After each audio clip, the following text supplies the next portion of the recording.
Gente, bora falar agora do Rodrigo Maia. Pois é, porque ele afirmou nesta segunda-feira, em entrevista ao Roda Viva da TV Cultura, que não vê nenhum crime contra o presidente Jair Bolsonaro nos mais de 50 pedidos de impeachment protocolados no Congresso Nacional. Maia reiterou seguidas vezes que não vai decidir sobre os pedidos, o que tudo indica que a incumbência ficará para o seu sucessor lá na Câmara Federal. Para ele, não há evidência de crime de responsabilidade por parte do presidente, de quem apontou erros e excessos. Por outro lado, Maia descarta a possibilidade de engavetamento dos pedidos, já que iria demandar tempo na agenda do Congresso, que deve focar em pautas sobre o coronavírus. Maia assegurou que não disputará novo mandato, pois defende a alternância de poder. Questionado sobre a proposta de aumentar o tempo em que magistrados e procuradores fiquem inelegíveis, Maia negou que qualquer proposta de quarentena seja para barrar uma eventual candidatura do ex-ministro Sérgio Moro e ex-juiz Sérgio Moro. Já sobre o ministro da Justiça, André Mendonça, supostamente envolvido no dossiê sigiloso sobre integrantes do movimento antifascismo e opositores do presidente Jair Bolsonaro, Rodrigo Maia disse que a situação do ministro fica pior a cada dia. Ô Constantino, eu vi uma fala lá do Rodrigo Maia que me chamou muito a atenção. Ele disse que não tem carisma para ser presidente da República. Você chegou a ver ele falando isso? Paulo, o Rodrigo Maia não tem carisma para ser vereador de várzea, né? Ele tem pouquíssimos votos, ele tentou uma eleição lá como filho do ex-prefeito do Rio, junto com a filha do garotinho e da Rosinha, dois ex-governadores, e teve uma votação pífia, né? Mas ele continua mantendo a empáfia, apesar do apoio pífio, de que é o primeiro-ministro do Brasil, e parece que tem gente na imprensa que ajuda ele a manter essa vibe, né?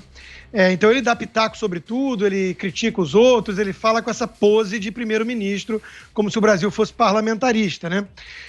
Veja, em primeiro lugar, né, o Rodrigo Maia é o Botafogo da planilha de propinas da Odebrecht. Isso a gente nunca pode esquecer, e esse caso não vai adiante porque o Supremo é o que é. Segundo, né, sobre o impeachment do Bolsonaro, nem o Rodrigo Maia consegue aceitar a sério que existe algum tipo de embasamento nisso, algum indício de crime ali. Então, ele está constatando, né, que é o que é, uma peça de campanha contra o presidente, uma tentativa de reverter no tapetão o que se perdeu nas urnas, e a gente falava há pouco do pedido de impeachment contra Augusto Aras, né?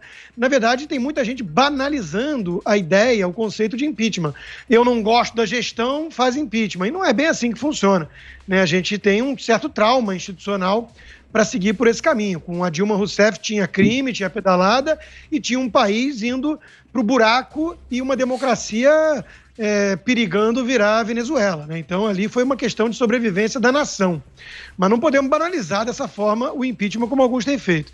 Sobre a entrevista toda em si, né, ele vem numa esteira ali nesse programa de outros entrevistados, como seu amigo, por exemplo, companheiro, o youtuber Felipe Neto, com quem ele quer debater sobre o projeto de fake news, o Barroso, que também parece camarada, companheiro aí do mesmo youtuber, né? O Átila Yamarino, aquele que falou em 3 milhões de mortes no Brasil com o coronavírus, e o Emicida, né? Então, assim, isso mostra o seguinte, né? Tem alguma coerência, tem método na escolha, né? É um programa que já foi muito sério, mas hoje em dia tem dado palco para qualquer um que fale qualquer besteira, desde que o denominador comum seja atacar o governo. Muito bem, para você que está aí nos acompanhando no Twitter, participa com a hashtag 3 em 1, a gente quer saber a sua avaliação aí sobre o mandato do presidente da Câmara, Rodrigo Maia. Você acha que ele está desempenhando um bom papel à frente da presidência da Câmara? Manda aí sua opinião, hashtag 3 em 1. E você, Azedo, o que você achou aí das declarações do Maia? Ele não me surpreende, porque, por exemplo, ele foi contra o afastamento do Michel Temer. Teve um momento que ele estava com a presidência da República nas mãos.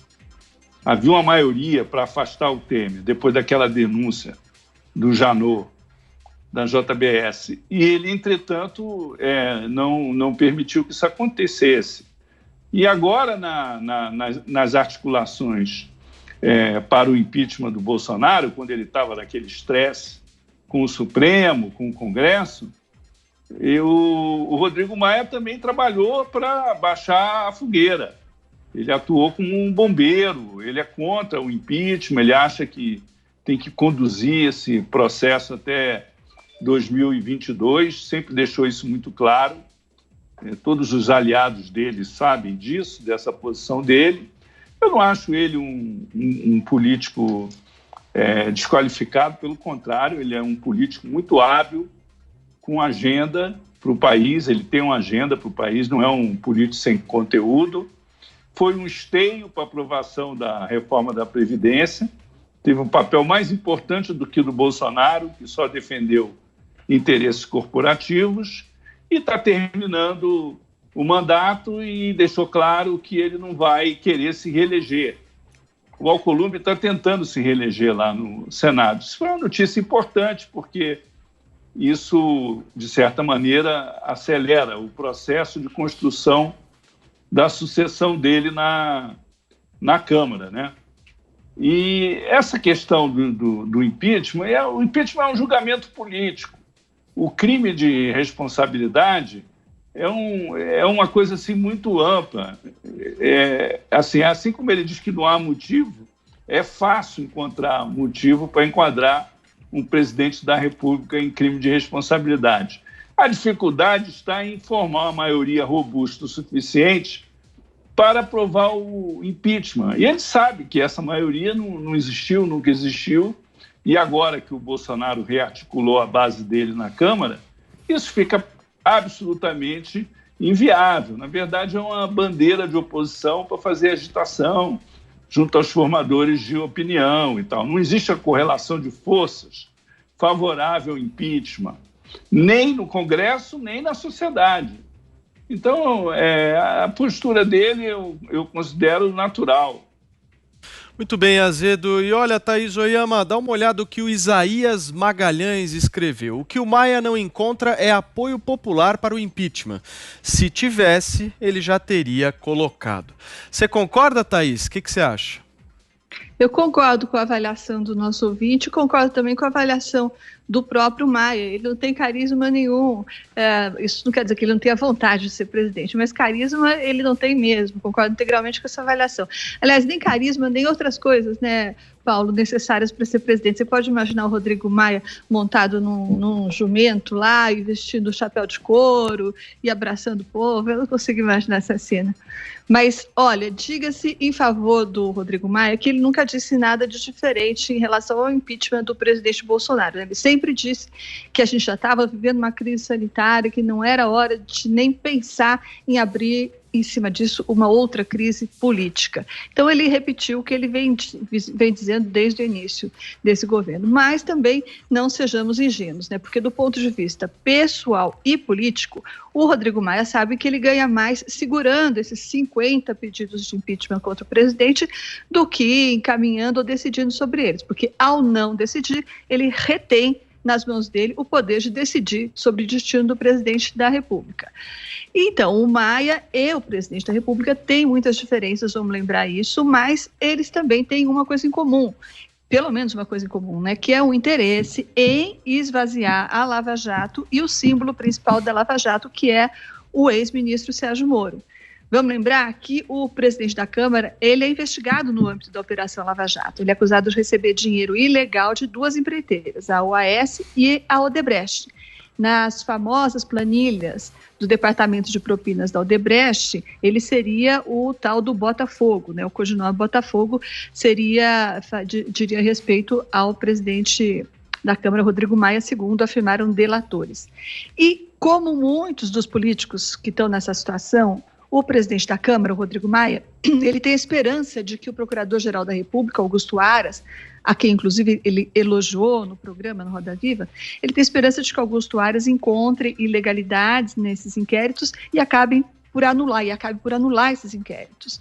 E no caso dos que dizem respeito a ele, Rodrigo Maia, o Augusto Aras já disse que ele enxergou algumas inconsistências nesse inquérito.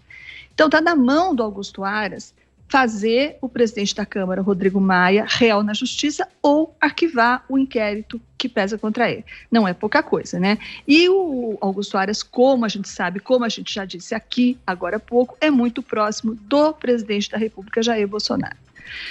Então é isso, os dois, Rodrigo Maia e Jair Bolsonaro, não estão querendo levantar a bola do ministro Sérgio Moro, que é hoje o principal concorrente em 2022, potencial concorrente do presidente Jair Bolsonaro. E numa escala menor, é também o nome de centro mais viável.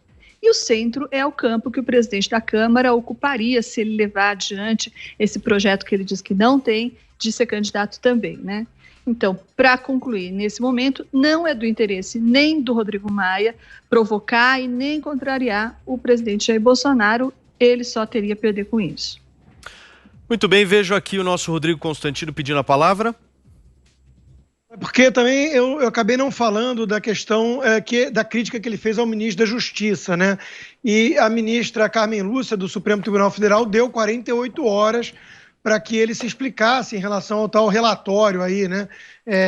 E eu queria dar uma palavrinha sobre isso, sim. Veja, é óbvio que montar um dossiê de inteligência dentro do Ministério da Justiça não é uma coisa condizente com o cargo, e aí tem que ver o que é que estão chamando de dossiê de fato, né? Já teve uma demissão, então é preciso ter explicação, sim. Eu acho que o trabalho, portanto, de acompanhar servidores públicos que podem ser eventualmente subversivos à democracia e à ordem, até por gozarem de estabilidade e tudo mais, e isso deve ser feito, mas não no Ministério da Justiça, né? Agora, causa espécie também o STF, na figura da própria Carmen Lúcia, tão preocupado com isso, o próprio Rodrigo Maia criticando, falando que a situação do ministro André Mendonça está cada vez pior, né, como se tivesse ali uma espécie de estado policialesco perigoso, e eles não estão preocupados com a perseguição que vem do próprio Supremo, né? Inclusive também os veículos de imprensa e as suas entidades representantes, idem, né? Todos fazem uma baita celeuma sobre isso. Ou seja, a conclusão que eu tiro é que você, de alguma maneira, né, acompanhar, investigar, nem que seja com informações públicas nas redes sociais, mesmo que seja no departamento certo, não é o caso se foi pelo Ministério da Justiça, mas você acompanhar figuras potencialmente subversivas, que fazem parte de grupos como a Antifa, que é um grupo terrorista, né, para sabotar o governo, isso é absurdo, isso é perseguição político-ideológica, isso fere a democracia. Agora, você abrir o inquérito do fim do mundo, ilegal, prender pessoas, jornalistas, suspender contas nas redes sociais, isso aí está tudo muito bem, né? Então nós estamos vivendo tempos de muita inversão de valores.